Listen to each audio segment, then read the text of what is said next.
आज general studies का तीसरा लेक्चर है। अगर पहला और दूसरा लेक्चर आप नहीं देखें तो वो जाकर प्ले लिस्ट में चेक कर लीजिएगा।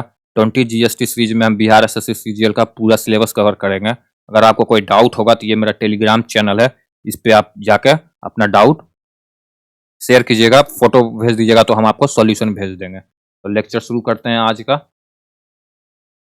पहला क्वेश्चन देखिए, बोल रहा है at present in the constitution of India right to property is, Bharat के संविधान में संपत्ति का अधिकार अभी किस तौर पे मौजूद है? पहला मौलिक अधिकार, दूसरा कानूनी अधिकार, तीसरा नैतिक अधिकार, चौथा इसमें से कोई भी नहीं। तो पहला फंडामेंटल राइट, जो हमारा राइट टू प्रॉपर्टी है, यह पहले फंडामेंटल राइट के तौर पे था, लेकिन जब 1978 में सुप्रीम कोर्ट के कहने पे जब 44वां संशोधन किया गया, 44वां संशोधन किया गया, तब जाकर फंडामेंटल राइट को लीगल राइट या ह्यूमन राइट के तौर पे जगह दिया गया, और ये आर्टिकल 300A में आता है। तो हमारा आंसर हो गया बी। दूसरा क्वेश्चन देखिए, बोल रहा है which of the following fundamental right is not available to foreign citizen. इसमें से कौन सा मौलिक अधिकार विदेशी नागरिक को नहीं मिलता है? इक्वलिटी बिफोर लॉ ये सबके लिए है, right of freedom of expression, right of freedom of life, right against exploitation. तो हमारा आंसर है बी, ये सिर्फ भारतीय नागरिक को संविधान के द्वारा भारतीय नागरिक को ही दिया गया है, right of freedom of expression. तीसरा क्वेश्चन देखिए, how many spokes are there in Dharma Chakra. जो धर्म चक्र है तिरंगा में, उसमें कितना स्पोक्स है? तो आंसर है सी, 24।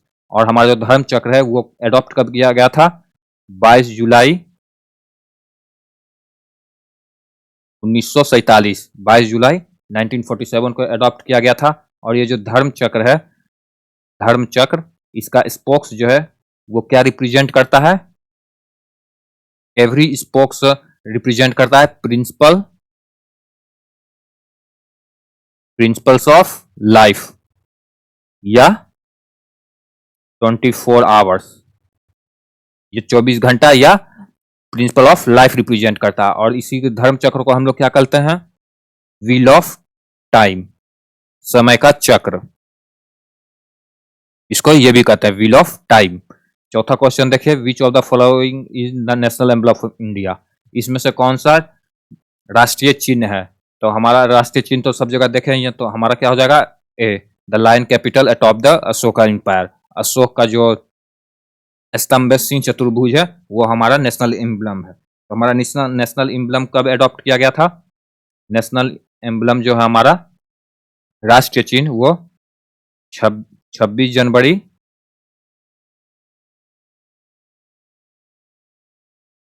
1950 को एडॉप्ट किया गया था। इसमें चार तरह के जानवर पशु हैं, 4 एनिमल। पहला एशियाटिक लायन, दूसरा बुल, तीसरा एलिफेंट, चौथा हॉर्स। ये हमारा एशियाटिक लायन, बुल, एलिफेंट और हॉर्स, 4 तरह के एनिमल है। और इसमें आप देखिएगा नेशनल एम्बलम के नीचे सत्यमेव जयते लिखा रहता है,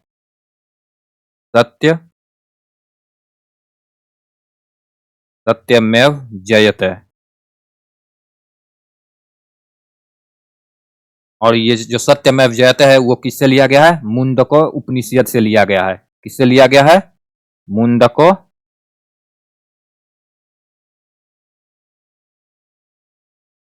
मुंडको उपनिषद से ये लिया गया है। मुंडको उपनिषद से हमारा सत्यमेव जयते लिया गया है। तो ये भी याद रखिएगा, पूछ देता है कि कब एडॉप्ट किया गया था और सत्यमेव जयते किस उपनिषद से लिया गया था? मुंडको उपनिषद से लिया गया है। पांचवा क्वेश्चन देखिए, कार्ल मार्क्स बहुत फेमस कम्युनिस्ट हैं और कहां से बिलोंग करते थे? ये जर्मन फिलोसफर थे, ये जर्मन फिलोसफर थे। तो आंसर हो गया ए। और इनका दो बहुत फेमस राइटिंग है। पहला है दास कैपिटल, ये जो है इनका बहुत फेमस राइटिंग है, दास कैपिटल। और दूसरा कम्युनिस्ट मैनिफेस्टो। ये याद रखेगा, पूछ देगा, ये सबसे ज्यादा पूछा जाता है 2 नंबर। कम्युनिस्ट मैनिफेस्टो कौन लिखे थे? तो याद रखेगा कार्ल मार्क्स कम्युनिस्ट मैनिफेस्टो लिखे थे। छठा क्वेश्चन देखिए, right to vote in India is given to all on the basis of, Bharat का जो नागरिक है वोट का अधिकार उसको किस बेसिस पे दिया जाता है? शिक्षा, संपत्ति, धर्म या आयु? आयु के अनुसार दिया जाता है। और कितना आयु है भारत में? 18 साल।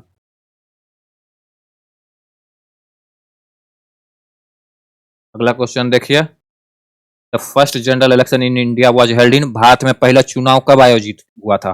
पहला चुनाव हमारा 25 अक्टूबर 1951 से 21 फरवरी 1952 तक चला था। तो हमारा इसका प्रोसेस 25 अक्टूबर 1951 में हो गया था और 21 फरवरी 1952 को जाकर खत्म हुआ था। तो आंसर हो जाएगा बी। और हमारा सबसे पहला इलेक्शन कमिश्नर कौन थे? First election commissioner of India कौन था? सुकुमार सेन। तो ये भी याद रखेगा, पूछ देता है फर्स्ट इलेक्शन कमिश्नर कौन थे? सुकुमार सेन।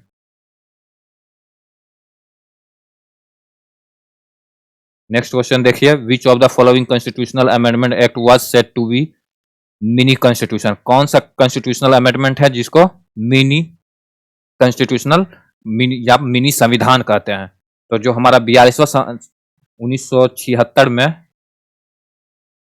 42वां संशोधन किया गया था उसको कहते हैं मिनी कॉन्स्टिट्यूशन, मिनी संविधान बोलते हैं। क्यों कहते हैं? क्योंकि इस कॉन्स्टिट्यूशन में जो उस समय की गवर्नमेंट थी बहुत बड़ा चेंज लाती है, तो इसलिए इसको मिनी कॉन्स्टिट्यूशन बोलते हैं। और इसको कब लाया गया था? 1976 को। उस समय इमरजेंसी लगा हुआ था पूरा देश में, तब ये अमेंडमेंट किया जाता है। और इसका मेन एम था, पहला था रिड्यूस करना था power, high court, supreme court और हाई कोर्ट का पावर रिड्यूस करना। दूसरा था फंडामेंटल ड्यूटीज ऐड करना।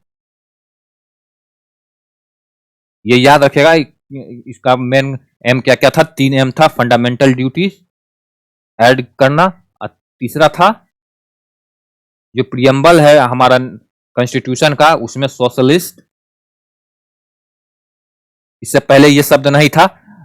जब 42वां संशोधन किया गया 1976 में, तब ये सब 3 शब्द ऐड किया गया, सोशलिस्ट, सेक्युलर और इंटीग्रिटी।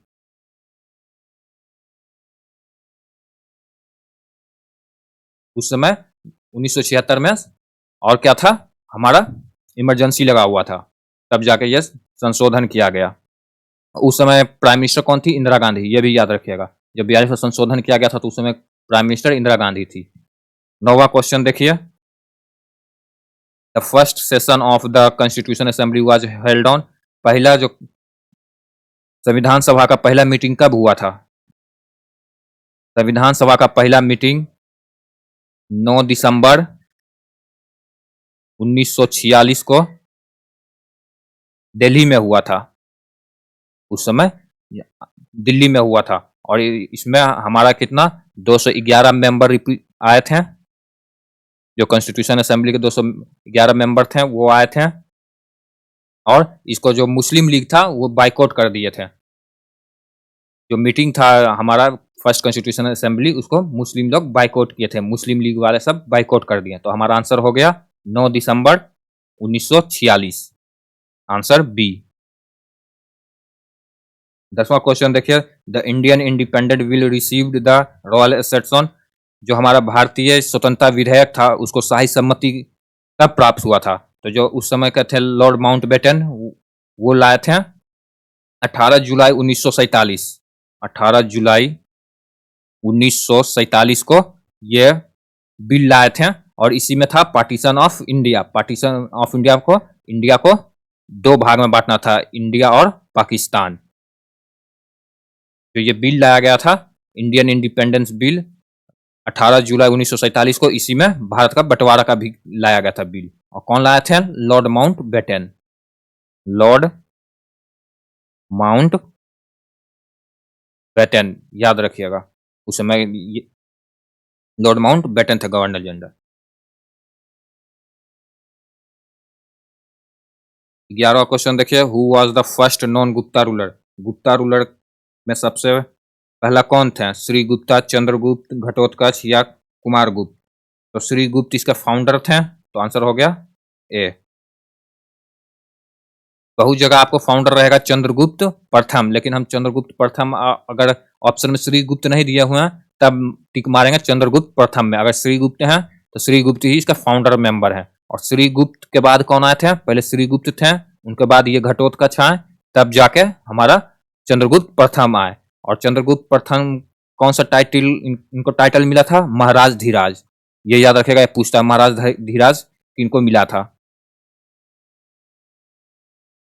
महाराजा धीराजा हम चंद्रगुप्त प्रथम को मिला था। और महाराजा धीराजा का मतलब होता है राजों का राजा, ग्रेट किंग ऑफ किंग। अगला क्वेश्चन देखिए, विरूपाक्ष मंदिर, where is the famous Virupaksha temple located? Virupaksha मंदिर जो है वो कहाँ पे है? तो विरूपाक्ष मंदिर हमारा हम्पी में,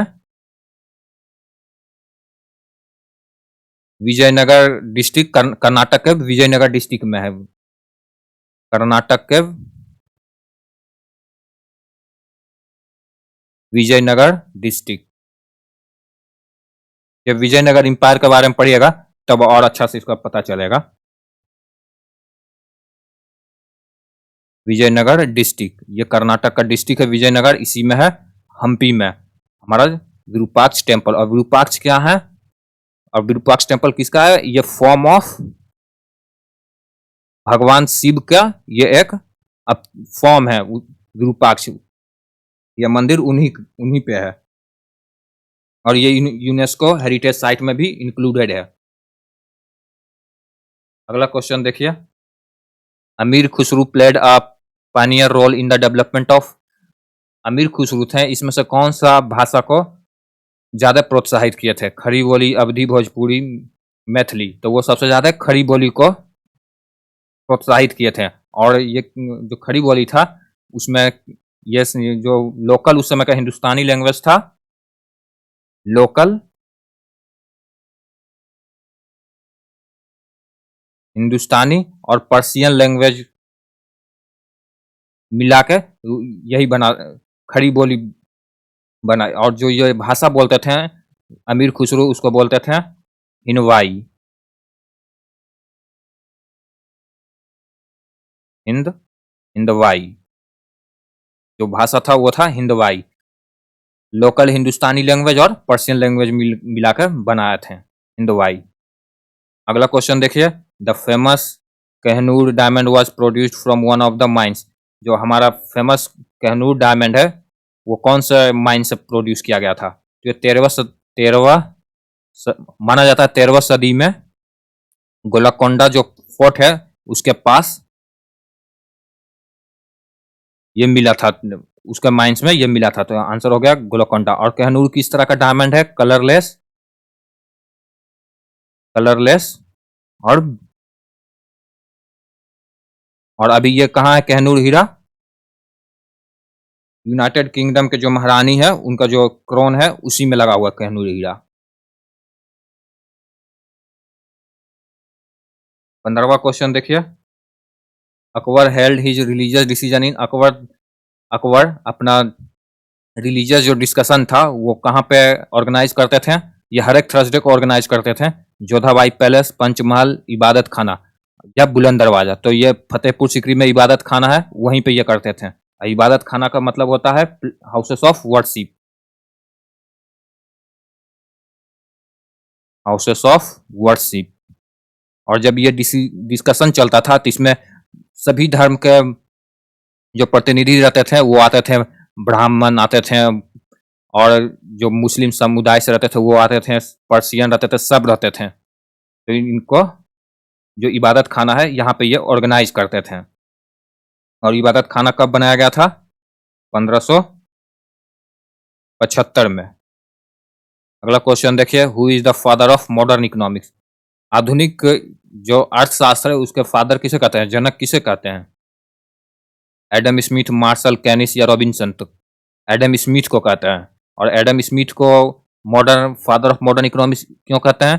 क्योंकि इन्होंने जो एडम स्मिथ से पहले हम इकोनॉमिक्स पढ़ते थे वो हमारा पॉलिटिकल इकोनॉमिक्स होता था, लेकिन जब एडम स्मिथ आए तो वो पॉलिटिक्स और इकोनॉमिक्स को अलग अलग कर दिए। जो पॉलिटिक्स था उसको इकोनॉमिक्स अलग अलग किए और इकोनॉमिक्स को एक सब्जेक्ट के तौर पे, अलग सब्जेक्ट के तौर पे पहचान दिलाए, इसलिए इनको फादर ऑफ मॉडर्न इकोनॉमिक्स कहा जाता है। और इनका एक सबसे फेमस बुक है an inquiry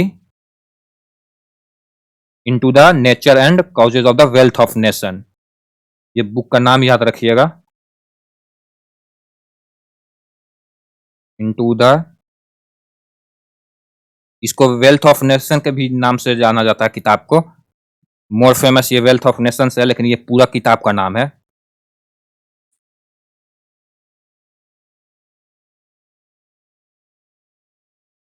causes of the wealth of nations, ये किताब है। मेन क्या है, वेल्थ ऑफ नेशन। अगर वेल्थ ऑफ नेशन कहीं भी रहा तो कौन लिखे हैं, एडम स्मिथ 1776 में। अगला क्वेश्चन देखिए, पीडीएस सिस्टम जो है पब्लिक डिस्ट्रीब्यूशन सिस्टम, उसका मेन एम क्या है? मेन एम जो है वो फूड सिक्योरिटी है, ब्लैक मार्केटिंग प्रिवेंट करना, और जो ट्रेडर है जो ओवर चार्ज कर देता है उससे गरीब लोगों को बचाना। तो इसमें से ए भी है, बी भी, सी भी और डी भी। और पीडीएस सिस्टम 1970 के लगभग से चल रहा है, और इसमें अभी कितना पीडीएस हमारे कंट्री में, कितना पीडीएस शॉप है? 5.5 लाख, 5.5 लाख शॉप है, और इसको फ्री फेयर शॉप भी कहते हैं। 18वां क्वेश्चन देखिए, in which of the following year was the World Bank formed? World Bank कौन से साल बनाया जाता है? तो वर्ल्ड बैंक हमारा जो था वो पहले वर्ल्ड बैंक नहीं था, वो इंटरनेशनल IBRD और इंटरनेशनल मॉनेटरी IMF, ये दोनों बनाया जाता है। यह है international bank for reconstruction and development, और यह है इंटरनेशनल मॉनेटरी फंड। ये हमारा 1944 में जब होता है ब्रिटेन वुड कॉन्फ्रेंस तब बनता है। उसके बाद जो IBRD है इसको जाके वर्ल्ड बैंक का नाम दिया जाता है। तो हमारा वर्ल्ड बैंक 1944 में कॉन्फ्रेंस होता है, उसके बाद जाके 1945 में ये बनता है। तो ये याद रखिएगा, बहुत फेमस हुआ था ब्रिटेन वुड। ये जो कॉन्फ्रेंस है ये बहुत फेमस कॉन्फ्रेंस है, ये बार बार पूछ देता है एग्जाम में, इसको याद रखिएगा। ब्रिटेन वुड कॉन्फ्रेंस, ये यूएसए में हैम्फीशायर में हुआ था।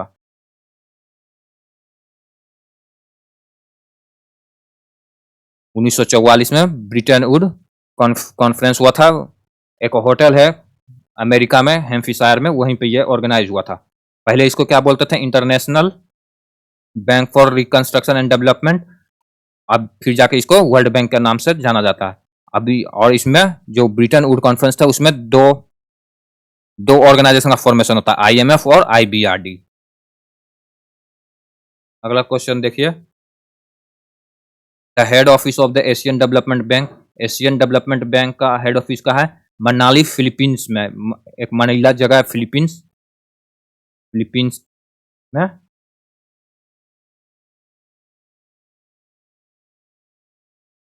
ये यहीं पे है।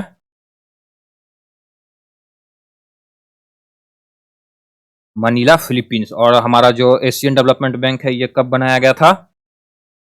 ये 19 दिसंबर 1966 को बनाया गया था। और अभी इसमें कितना मेंबर हैं? 68 मेंबर परमानेंट मेंबर हैं। अगला क्वेश्चन देखिए, last question, the earlier name of WTO, world trade organization का पहला क्या नाम था? तो जब हमारा 1947 में गेट का फॉर्मेशन होता है, इसको बोलते हैं general agreement on tariff and trade. याद रखिएगा, general agreement on tariffs and trade. ये हमारा 1947 में फॉर्म किया गया था, और इसको 1947 में इसको फॉर्म किया गया, उसको फिर इसको कुछ और चेंज किया गया, और इसको 1 जनवरी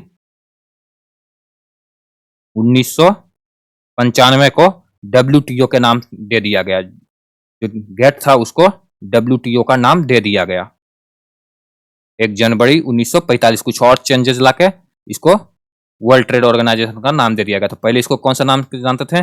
गेट, GATT। और इसमें अभी कितना मेंबर हैं WTO में? 164 मेंबर है। और इसका हेडक्वार्टर है वो जेनेवा में है। ये भी याद रखिएगा, पूछ देगा headquarter of WTO Geneva, Switzerland.